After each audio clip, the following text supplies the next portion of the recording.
Good morning students. તો આપણે last લેક્ચરની અંદર સરેરાશ ઝડપ ને સરેરાશ વેગ વાળા દાખલાઓ ગણ્યા. હવે થોડું થિયરી પોર્શન જોઈ લઈએ, પછી પાછું આપણે કન્ટિન્યુ કરીએ દાખલા ગણવા માટે.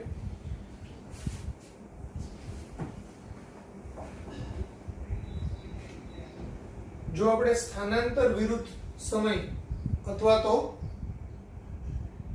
x અગેન્સ્ટ t નો આલેખ ડ્રો કરીએ,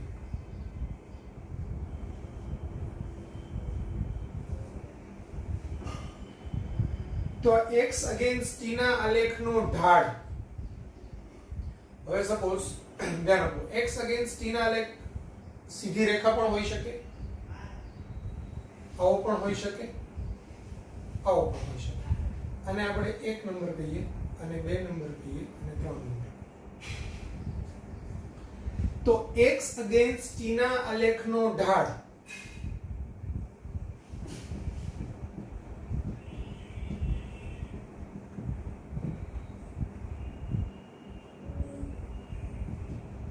કોઈ બિંદુ પાસેનો ઢાળ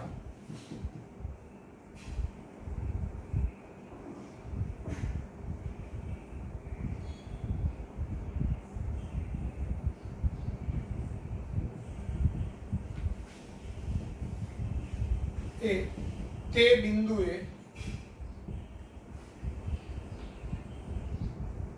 તત્કાલીન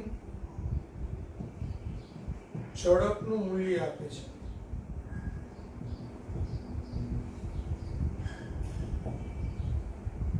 હવે સમજો ઢાળ એટલે શું? તો ઢાળ એટલે delta y by delta x અથવા તો tan થીટા. સપોઝ હું એમ કહું કે આ એક નંબરના આલેખમાં ખૂણો થીટા છે, તો એક નંબરના આલેખ માટે હું સીધી રેખા છે, તો સીધી રેખાના દરેક બિંદુએ ઢાળ સરખો હોય એટલે એક નંબરનો આલેખ એવું દર્શાવે છે કે આ x અગેન્સ્ટ t ની અંદર સીધી રેખા છે, મતલબ કે અચળ ઝડપી ગતિ થઈ રહી છે.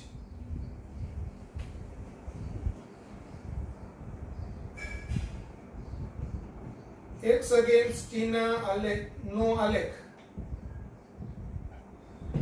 સુરેખા હોય તો તે અચળ ઝડપથી ગતિ થઈ રહી છે તેનો નિર્દેશ કરે છે.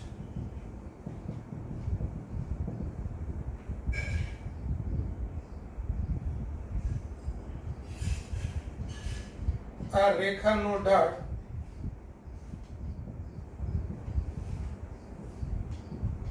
અચળ ઝડપ દર્શાવે છે.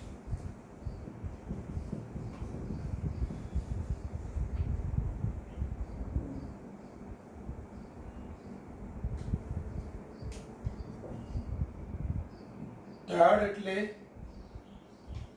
dx by dt અથવા તો tan એના બરાબર v.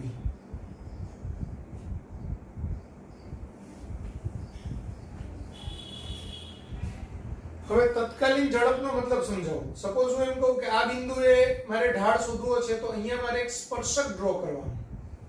આ સ્પર્શક ઈ x અક્ષ સાથે જે ખૂણો બનાવે, તો આ બિંદુએ ઝડપ કેટલી હોય તો કે v બરાબર tan થીટા, એમાં થીટાની કિંમત મૂકી દો. આ બિંદુએ ઝડપ કેટલી હોય તો અહીંથી મારે આમ સ્પર્શક ડ્રો કરવાનો, એને મારે આમ લંબાવવાનો, આને મારે x અક્ષને આમ લંબાવવાની, અને અહીંયા જે ખૂણો બને આ ખૂણો છે તે ઢાળ દર્શાવે. એટલે આના પરથી v બરાબર tan થીટા લઈએ તો આ બિંદુની મને ઝડપ મળે.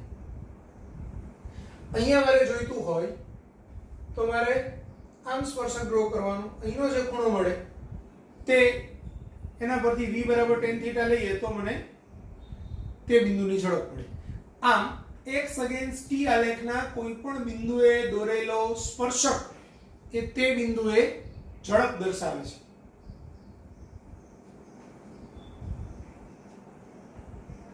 જો આ ખૂણો સમય સાથે વધી રહ્યો હોય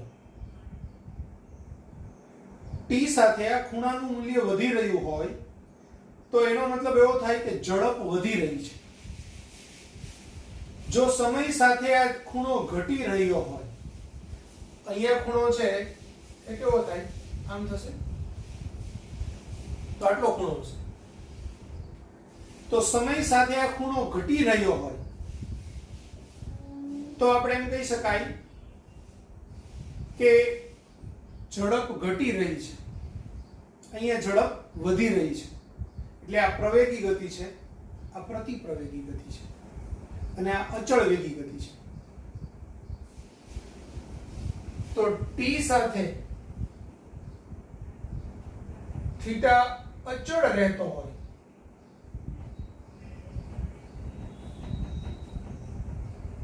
તો અચળ વેગી ગતિ છે તેમ કહેવાય. ટી સાથે થીટા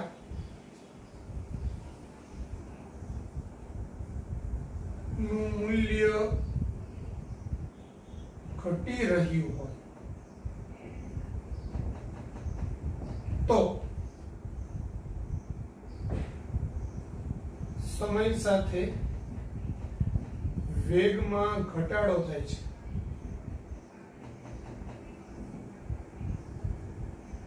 અને આવી ગતિ પ્રતિપ્રવેગી ગતિ હોય છે.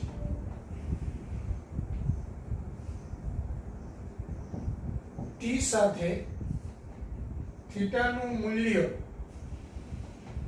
વધી રહ્યું હોય તો સમય સાથે વેગમાં વધારો થાય છે.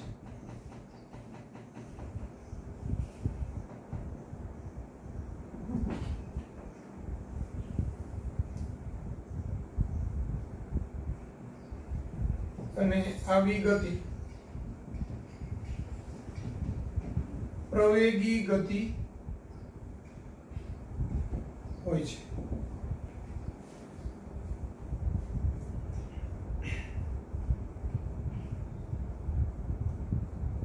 તો ક્લિયર થઈ ગયું બધાને?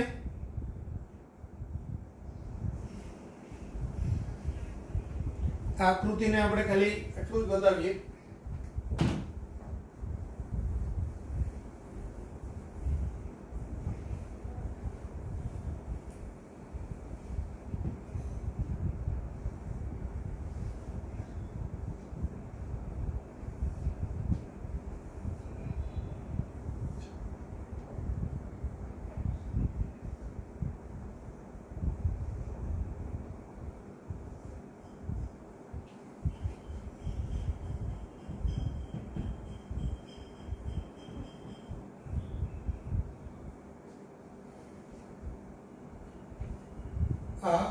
आलेख 1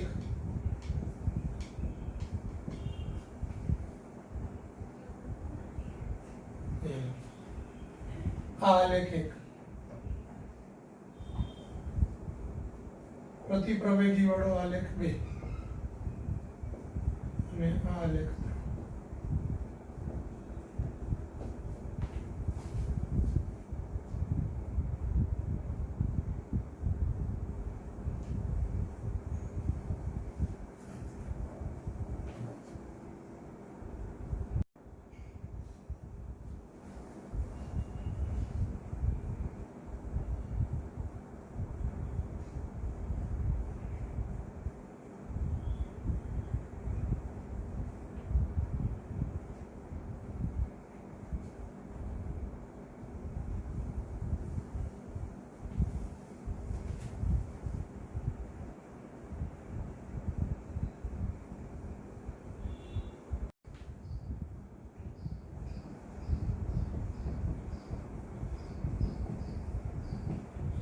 સરેરાશ વેગ. તો સરેરાશ વેગ એટલે સ્થાનાંતર ના છેદમાં સમય.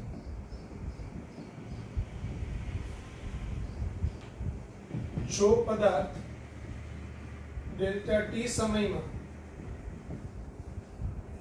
ડેલ્ટા આર જેટલું સ્થાનાંતર કરે તો સરેરાશ વેગ બરાબર delta R by delta T. T સમયે તત્કાલીન વેગ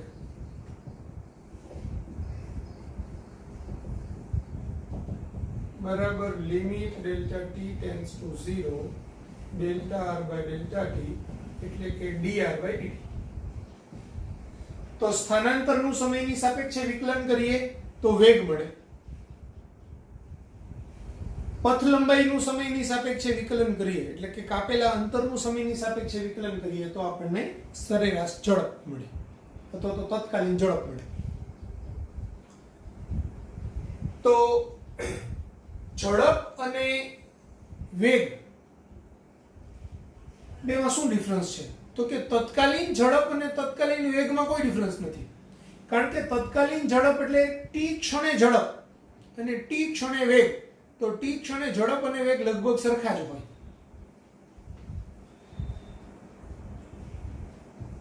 એટલે તત્કાલીન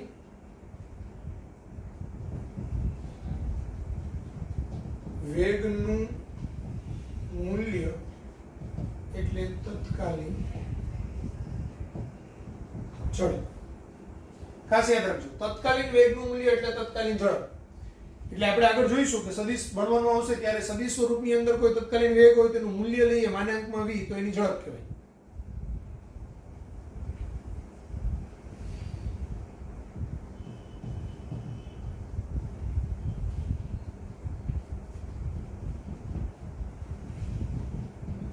સરેરાશ વેગ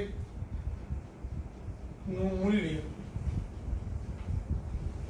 is less or equal to સરેરાશ ઝડપ. જો સીધી રેખા પર ગતિ થતી હોય, સમજો હું એક જ પોઈન્ટમાં સમજાવી દઉં, કોઈ એક પદાર્થ અહીંથી અહીંયા સ્ટ્રેટ લાઈન પર જાય છે તો એને કરેલું સ્થાનાંતર તો એ બી અહીંથી આટલું અંતર થશે અને એને કાપેલું અંતર તો એ બી આટલું જ થશે. તો હવે સ્થાનાંતરના છેદમાં સમય એટલે વેગ અને કાપેલા અંતરના છેદમાં સમય એટલે ઝડપ. તો અહીંયા સરેરાશ ઝડપ અને સરેરાશ વેગ સરખો હશે આ કિસ્સામાં.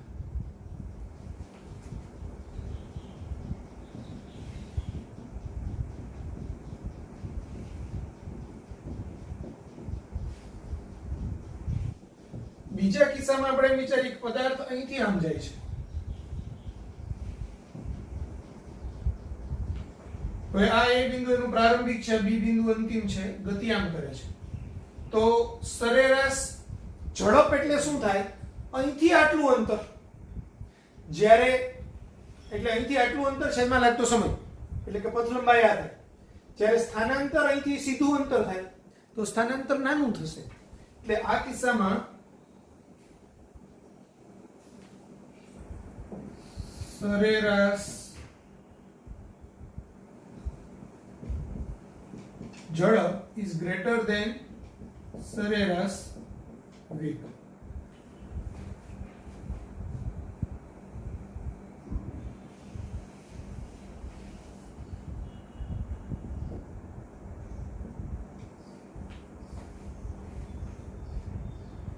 ક્લિયર થઈ ગયું?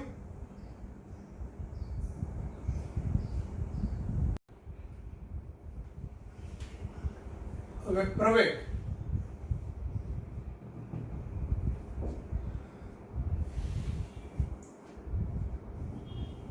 વેગમાં થતા ફેરફારના સમય દરને પ્રવેગ કહે છે.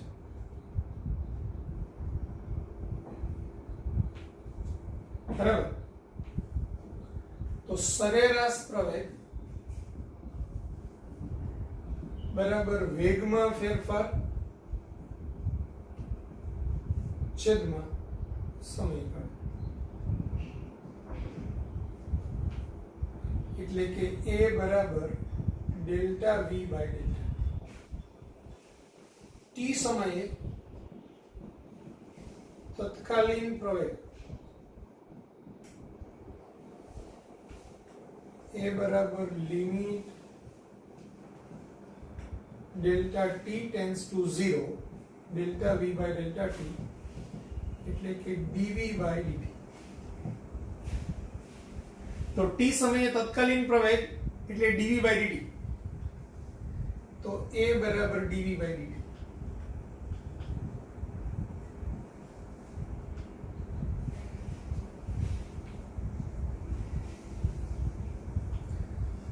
હવે જુઓ અહીંયા ધ્યાન આપો, એકદમ ઇમ્પોર્ટન્ટ વસ્તુ ખાસ ધ્યાન આપવાની છે. આ a બરાબર dv by dt ક્યારે કામમાં આવશે? જ્યારે v નું તમને t વાળું કંઈક વિધેય આપ્યું હોય તો ત્યારે સપોઝ હું એમ કહું કે v બરાબર 3t² + 5t + 2 છે. હવે તમને t બરાબર 3 સેકન્ડ સમયે પ્રવેગ પૂછ્યો છે, તો હું શું કરીશ? a બરાબર dv by dt બરાબર 3t² નું 2t પ્લસ 5 t નું 1 અને આ 2 નું 0 એટલે 6t + 5 થશે. તો હવે t બરાબર 3 સેકન્ડ એટલે આ 3 સેકન્ડે આપણે લઈએ તો 6 આ 3 + 5 6 18 18 + 5 એટલે 23 મીટર/સેકન્ડ². આવું થાય. તો જ્યારે v છે એ t ના સ્વરૂપમાં આપ્યું હોય ત્યારે તમે dv by dt કરીને a શોધી શકો.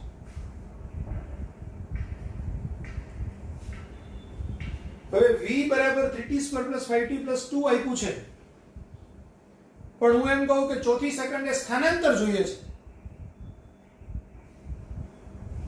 તો શું કરું? તો એક વસ્તુ ખાસ યાદ રાખો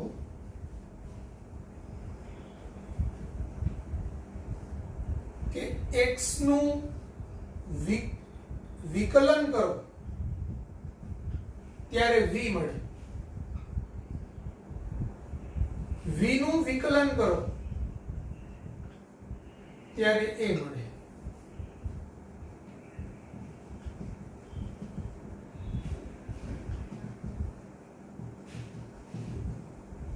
બરાબર? પ્રવેગનું સંકલન કરો તો વેગ v મળે, v નું સંકલન કરો તો x એટલે કે સ્થાનાંતર મળે. તો સ્થાનાંતરનું વિકલન કરવાથી વેગ મળે, વેગનું વિકલન કરવાથી પ્રવેગ મળે, પ્રવેગનું સંકલન કરવાથી વેગ મળે, વેગનું સંકલન કરવાથી સ્થાનાંતર મળે. એટલે આ x આ v એટલે dx by dt અને a એટલે dv by dt આપણે વિકલન કરીએ. હવે ઊંધું, જો મારે x જોઈતો હોય તો એ સંકલન v dt કરવું પડે, અને જ્યારે મારે v જોઈતો હોય તો સંકલન a dt કરવું પડે.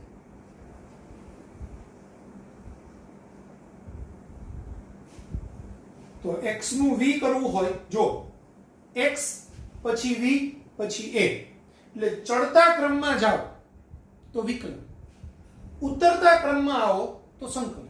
એટલે a માંથી મારે v જોઈતો હોય તો સંકલન કરવું પડે, a નું સંકલન કરવું પડે. v માંથી મારે x જોઈતો હોય તો v નું સંકલન કરવું પડે. એટલે આમાંથી આમાં જવું હોય તો સંકલન, આમાંથી આમાં જવું હોય તો સંકલન, આમાંથી આમાં જવું હોય તો વિકલન, આમાંથી આમાં જવું હોય તો વિકલન. ક્લિયર થઈ ગયું? આમાંથી આમાં જવું હોય તો v બરાબર dx by dt સૂત્ર વપરાય, આમાંથી આમાં જવું હોય તો a બરાબર dv by dt સૂત્ર વપરાય.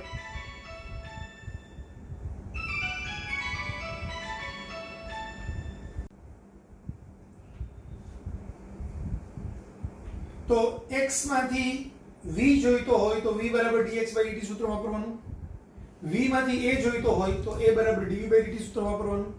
ઊંધું જવું હોય એટલે કે a માંથી મારે v જોઈતો હોય તો v બરાબર સંકલન a dt વાપરવાનું, મારે v માંથી x જોઈતો હોય તો સંકલન v dt સૂત્ર વાપરવાનું. હવે આ બી કેવી રીતે આવે સમજો. ધારો કે અહીંયા v બરાબર dx by dt છે, તો હું dx બરાબર v dt લખી શકું. બંને બાજુએ સંકલન કરતા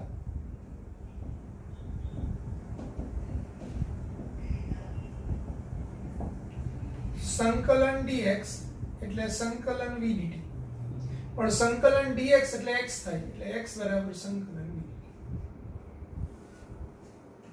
તે જ રીતે a બરાબર dv by dt, તો dv બરાબર a dt. અહીંયા બી બંને બાજુએ સંકલન કરતા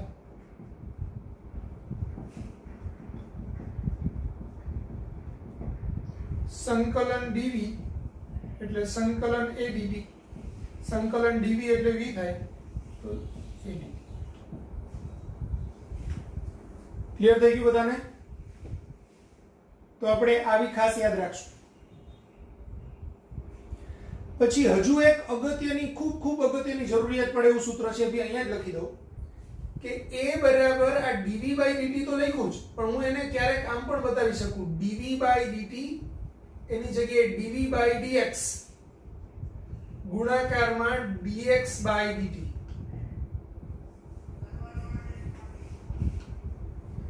આ dx ઉડી જાય તો પાછું આ dv by dt થઈ જશે, dv by dt છે.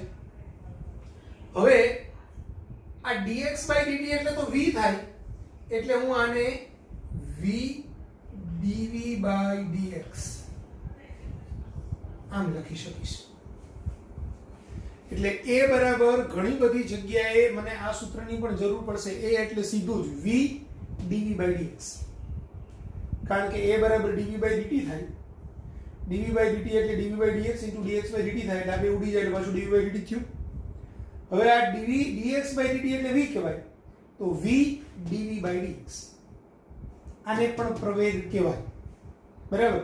એટલે જ્યારે v નું સૂત્ર x ના સ્વરૂપમાં આપ્યું હોય અને ક્વેશ્ચન છે એ ડેવલપ કરેલો હોય, તો પછી આપણે v dv by dx સૂત્રનો ઉપયોગ કરવો પડે અને એનાથી દાખલો થાય. એ આપણે દાખલો આવશે ને ત્યારે સાચી રીતે સમજ પડશે, પણ અત્યારે ખાલી સૂત્ર પૂરતું યાદ રાખીએ કે v dv by dx.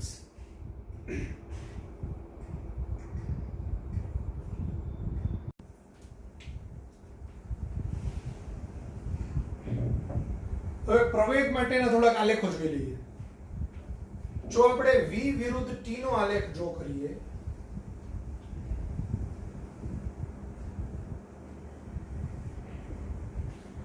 તો આલેખ સુરેખ હોય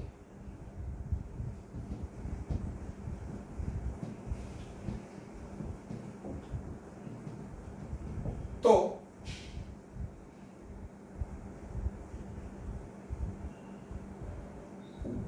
તે અચળ પ્રવેગી ગતિ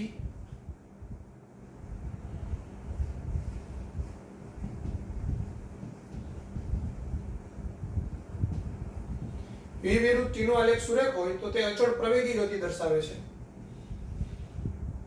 અને એનો ઢાળ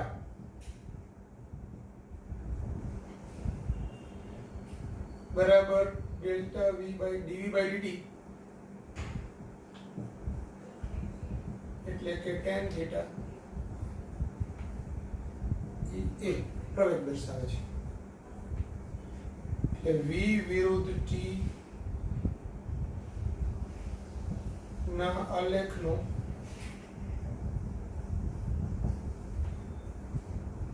ઢાળ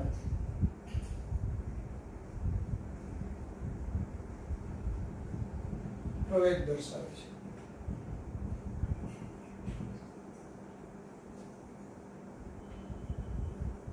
હવે સમજો v અગેન્સ્ટ t નો આલેખ સીધી રેખા છે. સીધી રેખા છે એટલે એના સુરેખ બિંદુના કોઈ પણ બિંદુએ તમે ઢાળ સ્પર્શક ડ્રો કરો તો આમ જ થાય. એટલે એના દરેક બિંદુએ ઢાળ તો આપણને સરખો જ મળવાનો છે, એટલે કે દરેક બિંદુએ પ્રવેગનું મૂલ્ય સરખું છે, મતલબ એ અચળ પ્રવેગી ગતિ છે એમ કહેવાય. બરાબર? તો ત્યાં સીધી રેખા હોય તો એનો દરેક બિંદુએ કોઈ બી બિંદુએ તમે ઢાળ શોધો તો એ સરખો જ હોય, એટલે એનો ઢાળ છે એ પ્રવેગ દર્શાવે છે, મતલબ સરેરાશ પ્રવેગ भी દર્શાવે છે, તત્કાલીન પ્રવેગ भी દર્શાવે છે. એટલે અચળ પ્રવેગી ગતિ માટે સરેરાશ પ્રવેગ બરાબર તત્કાલીન પ્રવેગ.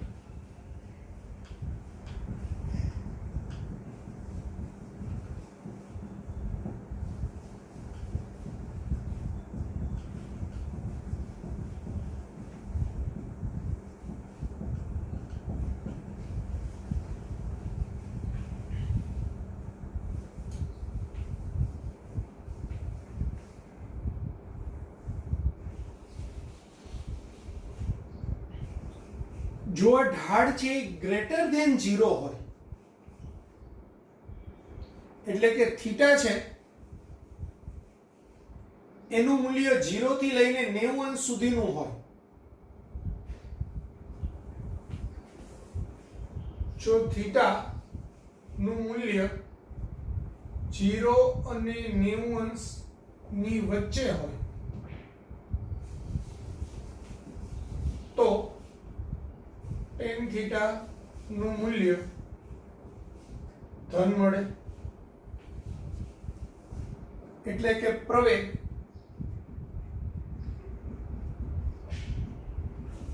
બરાબર ધન થાય, એટલે એ પ્રવેગી ગતિ થાય.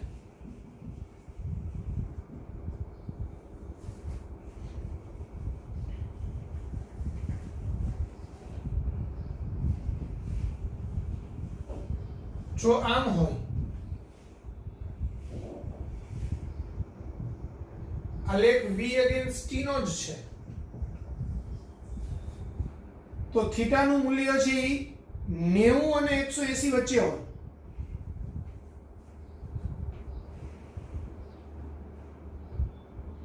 ખૂણો આ ગણવાનો, અથવા તો આ લાઈન ને છે અહીંથી આમ ડ્રો કરીને વિચારવાની, એટલે અહીંથી આમ ખૂણો છે ગણે તો થીટા નું મૂલ્ય 90 અને 180 વચ્ચે હોય તો tan થીટા ઋણ મળે, એટલે કે પ્રવેગ બરાબર ઋણ હોય તેને પ્રતિ પ્રવેગી ગતિ કહેવાય.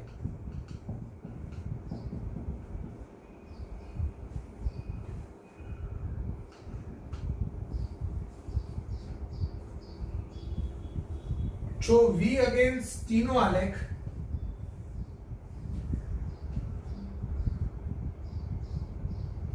આમ હોય તો સમય સાથે વેગ બદલાતો નથી, એટલે કે અહીંયા થીટા બરાબર 0 અંશ છે તો a બરાબર પણ tan 0 એટલે કે 0 થાય, તો પ્રવેગ 0 થાય અને અચળ વેગી ગતિ થાય, એટલે કે વેગ અચળ છે.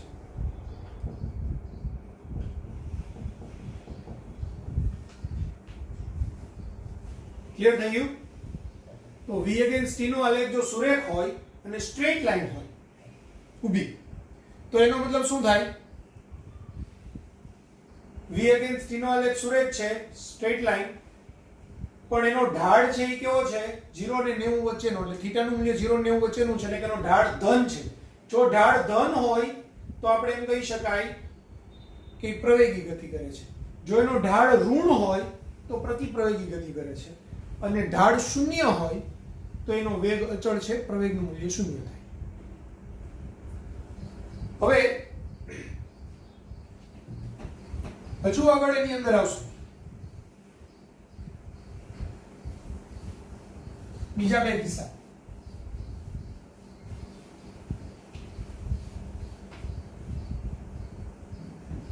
v અગેન્સ્ટ t નો આલેખ સુરેખ નથી, પણ કંઈક આવો છે. v અગેન્સ્ટ t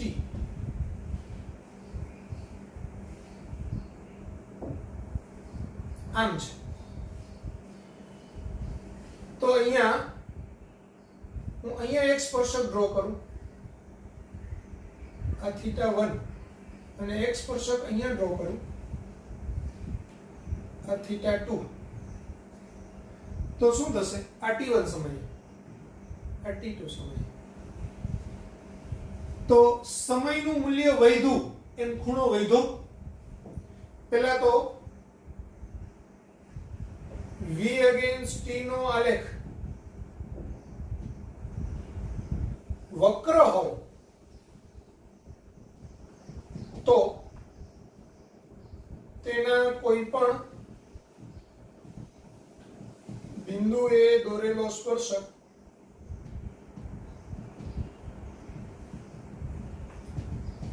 તે બિંદુએ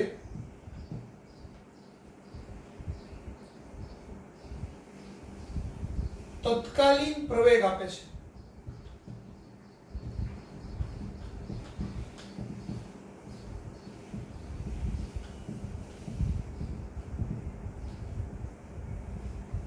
V વિરુદ્ધ T નો આલેખ વક્ર હોય તો તેના કોઈપણ બિંદુએ દોરેલા સ્પર્શકનો ઢાળ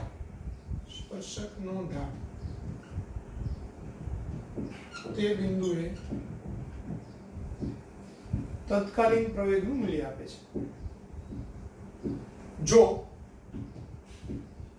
આલેખ આમ હોય એટલે કે વક્ર ઉપર તરફ હોય તો જો થીટાનું મૂલ્ય T સાથે વધે તો પ્રવેગના મૂલ્યમાં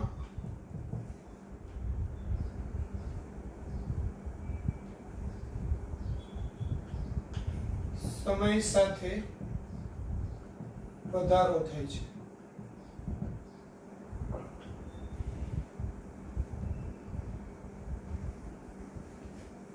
આમ હોય આલેખ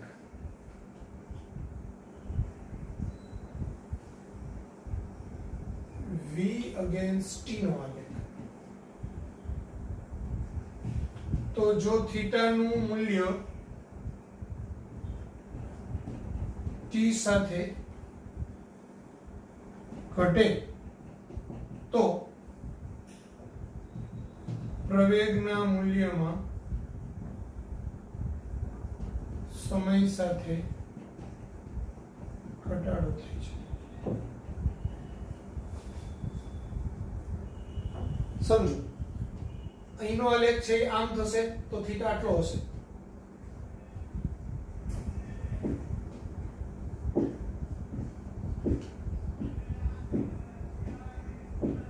આ T1 સમય, આ T2 સમય લો તો ત્યારે આપણે આ θ2. હવે θ1 ખૂણો મોટો છે, θ2 નાનો છે, એટલે પદાર્થ અહીંથી અહીંયા ગયો એટલે કે સમય t1 થી t2 થયો, પણ એનો ખૂણો θ1 થી ઘટીને θ2 થયો. એટલે થીટાનું મૂલ્ય t સાથે ઘટે તો પ્રવેગના મૂલ્યમાં સમય સાથે ઘટાડો થાય છે. અહીંયા θ1 નાનો હતો અને θ2 મોટો થયો એટલે કે સમય સાથે θનું મૂલ્ય વધ્યું તો પ્રવેગમાં વધારો થાય છે. સિમ્પલી એટલું યાદ રાખો, જ્યારે વક્ર ઉપર તરફ હોય, આમ ઉપર તરફ વક્ર હોય ત્યારે આ બેનો ભાગાકાર કરવાથી જે ભૌતિક રાશિ આવે, અહીંયા v against t, v ના છેદમાં t એટલે પ્રવેગ થાય, તો પ્રવેગમાં વધારો થાય. આમ આવે તો પ્રવેગમાં ઘટાડો થાય. જો x નો આલેખ હોય, અહીંયા x against t નો આલેખ હોય, આ બી x against t નો આલેખ હોય અને આમ હોય તો x ના છેદમાં t એટલે કે અંતરના છેદમાં સમય તો વેગ, તો સમયમાં સમય સાથે વેગમાં વધારો થાય. અહીંયા સમય સાથે વેગમાં ઘટાડો થાય જો x against t નો આલેખ હોય તો. ક્લિયર થઈ ગયું? લખી કાઢો. અને સ્ટ્રેટ લાઈન હોય તો આગળના કિસ્સામાં જોયું કે પ્રવેગનું મૂલ્ય અચળ હોય એટલે અચળ પ્રવેગી ગતિ કરે.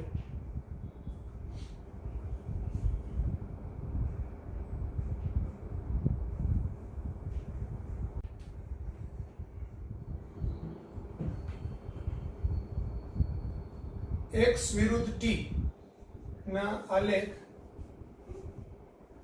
વડે ઘેરાયેલું ક્ષેત્રફળ કાપેલું અંતર આપે છે. આ x એટલે પથ લંબાઈ છે. સપોઝ હું એમ કહું કે x against t છે તો આટલું ક્ષેત્રફળ એક આપેલું અંતર.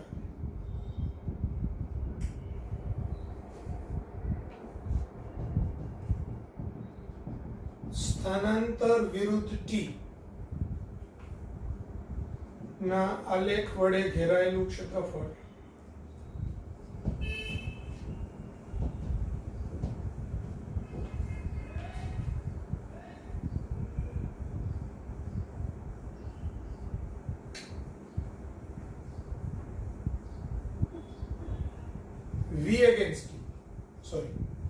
v અગેન્સ્ટ t ના આલેખ વડે ઘેરાયેલું ક્ષેત્રફળ vt એટલે વેગ ઇન્ટુ સમય એટલે કાપેલું અંતર મળે અને અહીંયા બી ઝડપ અને આ v અગેન્સ્ટ t પણ વેગ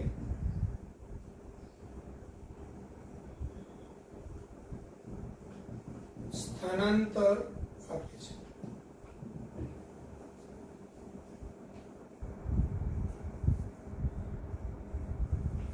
હવે આમાં જરાક સમજી લ્યો.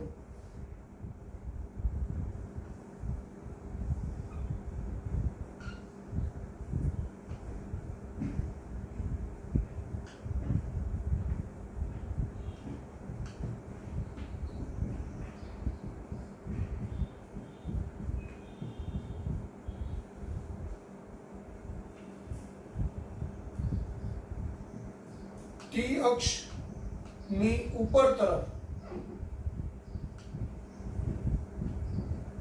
નું સ્થાનાંતર ઉપર તરફનું સ્થાનાંતર ધન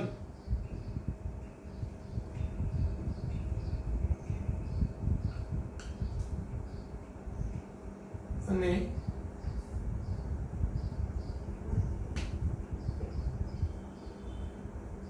આપણે આમ લખીએ ટી અક્ષની ઉપર તરફ ઘેરાયેલું ક્ષેત્રફળ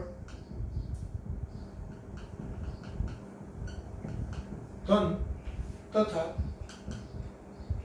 ટી અક્ષની નીચે તરફ ઘેરાયેલું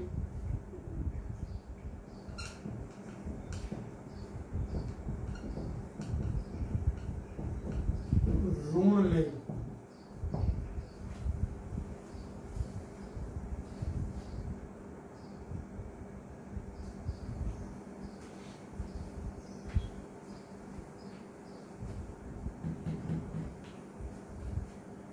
પછી a against t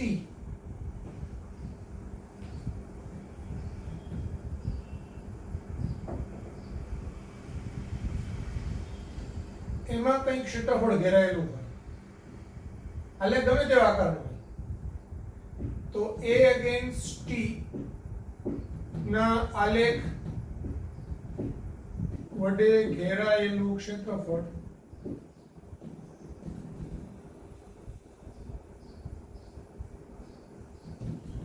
વેગનો ફેરફાર આપે છે.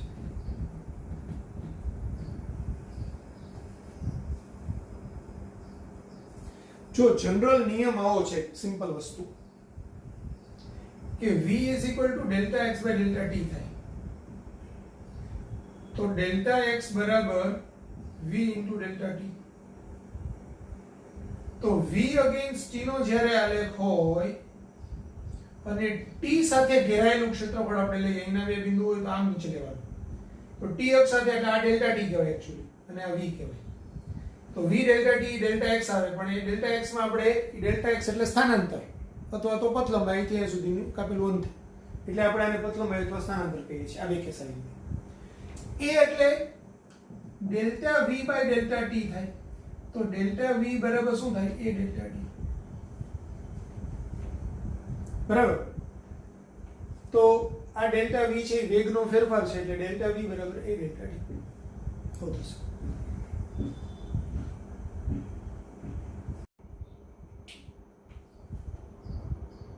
હવે એક પરિમાણમાં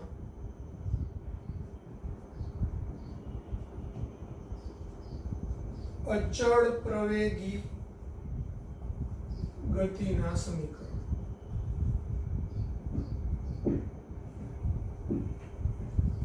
એક પરિમાણમાં અચળ પ્રવેગી ગતિના સમીકરણ. તો આ ચારે ચાર સમીકરણ મોસ્ટ આઈએમપી છે એટલે બાય હાર્ટ ચારે ચાર સમીકરણ યાદ હોવા જ જોઈએ બધાને. બરાબર. તો એમાં પહેલું સમીકરણ છે v = v0 + a. બીજું સમીકરણ છે b બરાબર v0t + 1/2at². ત્રીજું સમીકરણ છે v² - v02 બરાબર 2ad. અને ચોથું સમીકરણ છે d બરાબર v + v0/2 ઇન્ટુ ટી, એટલે કે અંતર બરાબર સરેરાશ વેગ ગુણાકારમાં સમય.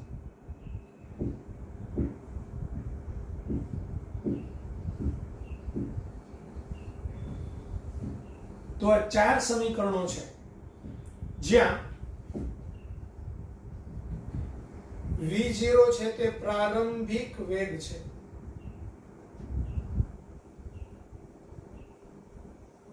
v છે એ t સમયે વેગ છે, t સમય છે, a પ્રવેગ છે અને d કાપેલું અંતર અથવા તો સ્થાનાંતર છે. ઉપરના ચારેય સમીકરણ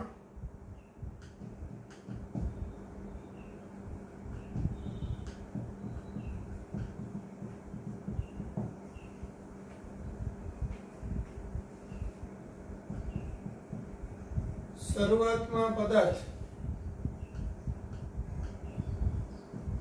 ઉગમ બિંદુ પર છે અથવા તો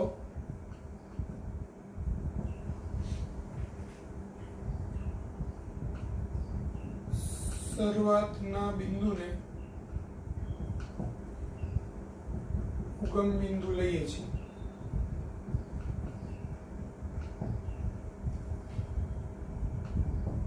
તો વાપરી શકાય.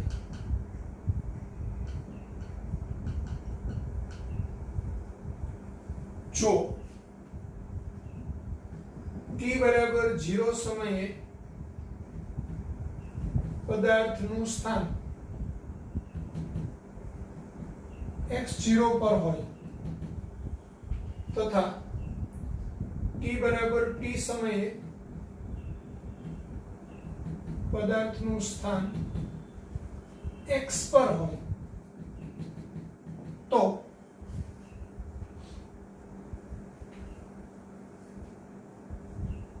પહેલા સૂત્રમાં કોઈ ફેરફાર નહીં થાય, પણ બીજા સૂત્રમાં d ની જગ્યાએ x - x0 લેવાનું.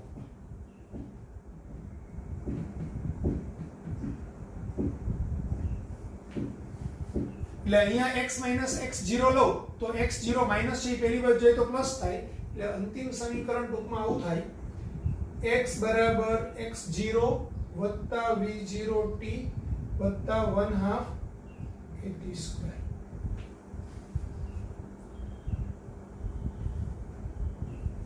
ત્રીજું સમીકરણ v² v0² બરાબર 2a x - x0. અને ચોથા સમીકરણમાં બી આ x - x0 is equal to v plus v0/2 into t. જો આ x - x0 એટલે સ્થાનાંતર જ કહેવાય, પણ તમને પર્ટિક્યુલર આપ્યું હોય કે મારે x શોધવો છે, x0 આપ્યું છે, v આપ્યું છે, v0 આપ્યું છે, t આપ્યું છે, તો આ રીતે કરી શકાય. એટલે આ તો ક્યારેક જરૂર પડે, આ કાંઈની જરૂર પડે, બરાબર? એટલે અલગ અલગ બે યાદ રાખવાની જરૂર નથી, તમે ખાલી d બરાબર x - x0 આટલું યાદ રાખી લો એટલે ચાલશે. d બરાબર x - x0, બરાબર?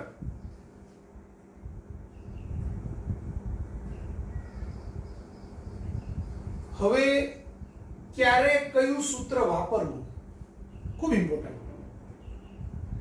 તો આપણે ચાર સમીકરણની અંદર જોયું કે આ v0 છે, v છે, a t છે, a છે, d છે, બરાબર? તો જરાક આપણે આવું કરીએ, આ v બરાબર v0 plus at, બીજું સમીકરણ લખ્યું d બરાબર v0t plus 1/2 at², ત્રીજું સમીકરણ લખ્યું v² minus v0² બરાબર 2ad, અને ચોથું સમીકરણ લખ્યું d બરાબર v plus v0/2 into t.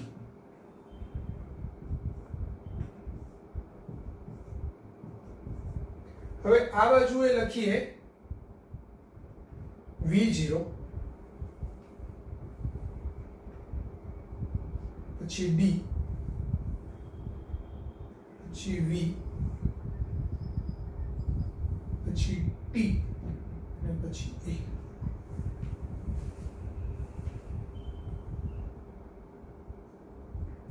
તો અહીંયા જુઓ V બરાબર V0 પ્લસ AT માં V0 છે, D છે તો કે D નથી, V છે V છે, અહીંયા T પણ છે, A પણ છે. તો આવી રીતે લખી શકીએ. હવે બીજા સમીકરણમાં V0 તો કે અહીંયા છે, હા, D તો અહીંયા છે, V તો V નથી ખસેડી, T તો T છે, A તો A પણ છે. ત્રીજા સમીકરણમાં V0 છે, D પણ છે, V પણ છે, T નથી, A છે. ચોથા સમીકરણમાં V0 છે, D છે, V છે, T છે, A નથી. હવે જુઓ ચારે ચારની અંદર એક એક વસ્તુ એવી છે કે જે નથી. આમાં D નથી, આમાં V નથી, આમાં T નથી, આમાં A નથી. જે નથી એ ઇમ્પોર્ટન્ટ છે. તમને દાખલાની રકમ આપેલી હોય ત્યારે કયું સૂત્ર વાપરવું આ ચારમાંથી એ શેના પરથી ડિસાઈડ થશે? શું નથી આપેલું. બરાબર. જો આખા રકમમાં તમને અંતર આપ્યું ન હોય, પૂછ્યું ન હોય, અંતરની કોઈ ચર્ચા જ ન હોય તો હંમેશા પહેલું સમીકરણ વપરાય. જો તમને રકમની અંદર અંતિમ વેગ t સમયનો વેગ કેટલો છે એવી કોઈ વાત જ ન હોય, વેગ પૂછ્યો ન હોય, આપ્યો ન હોય, કઈ વાત જ ન હોય વેગની, તો હંમેશા d બરાબર v0 t + 1/t² સૂત્ર વપરાય. તમને સમયની કોઈ વાત ન હોય, શરૂઆતમાં વેગ આટલો છે, અંતિમ વેગ આટલો છે, ત્યારે એને કેટલું અંતર કાપ્યું, કેવું બધું હોય, સમય પૂછ્યો ન હોય, આપ્યો ન હોય, કઈ હોય જ નહીં, સમયની વાત જ ન હોય, તો હંમેશા ત્રીજું સમીકરણ વપરાય. જો પ્રવેગની કોઈ વાત જ ન હોય, પ્રવેગની કોઈ ચર્ચા ન હોય, પૂછ્યો ન હોય, આપ્યો ન હોય, તો હંમેશા ચોથું સમીકરણ વપરાય. એટલે શું નથી એના પરથી કયું સમીકરણ વપરાય તે આપણને ખ્યાલ આવે. ક્લિયર થઈ ગયું? તો આ ખાસ લખી કાઢો.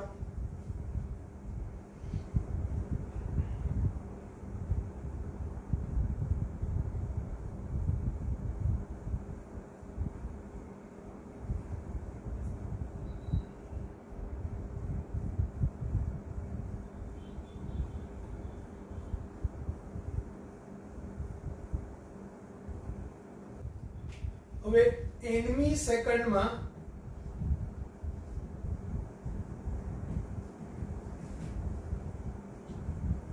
કાપેલું અંતર, આ ખૂબ ઇમ્પોર્ટન્ટ છે. આપણે એમ કહીએ ક્રિકેટ હોય તો ક્રિકેટની અંદર આપણે એમ કહીએ કે 10 ઓવરમાં કરેલા રન 70 છે.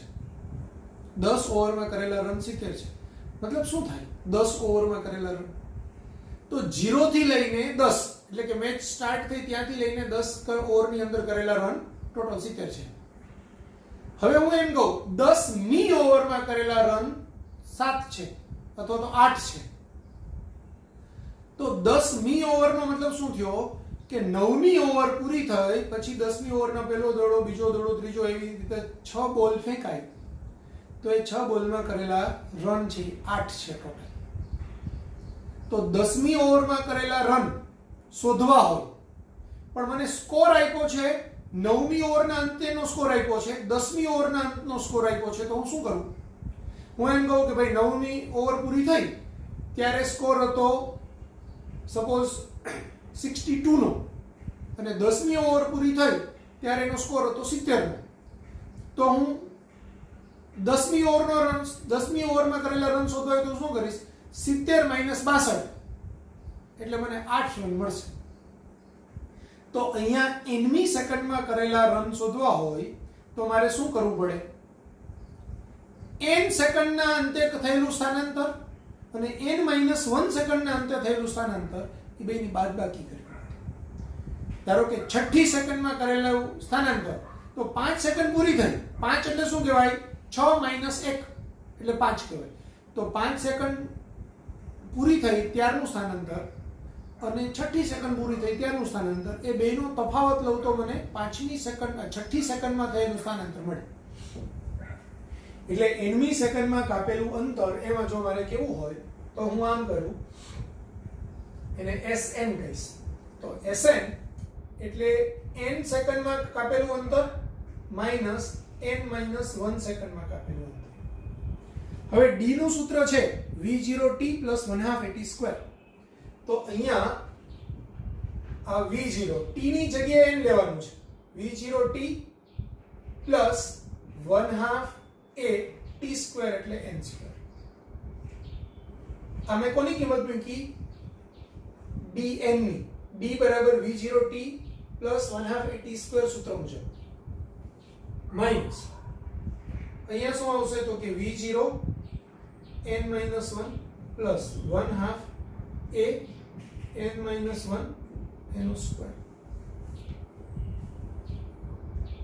તો હવે આ v0n + 1/2 an² માઈનસ અહીંયા v0 અંદર ગુણાવો તો v0n - v0 + 1/2 a n-1 no square કરો તો n² - 2n + 1.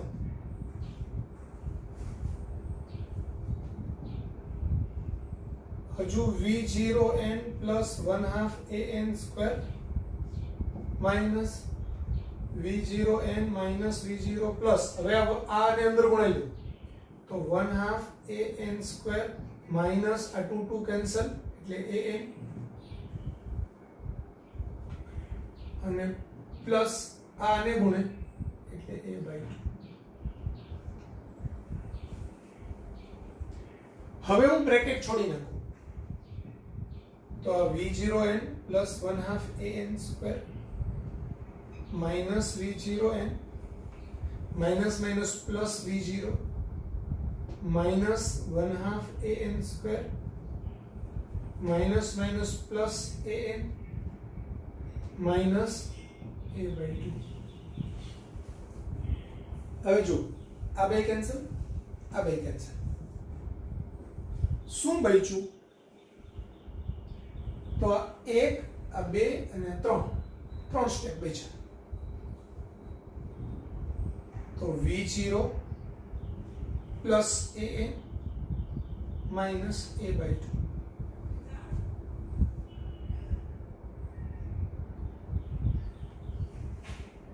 તો આને આપણે આમ લખી શકાય v0 પ્લસ a હું કોમન કાઢું તો n-1/2 એટલે v0 પ્લસ a આ 2n - 1/2 એટલે એને ગોઠવીને લખીએ તો v0 પ્લસ a/2 2n - 1.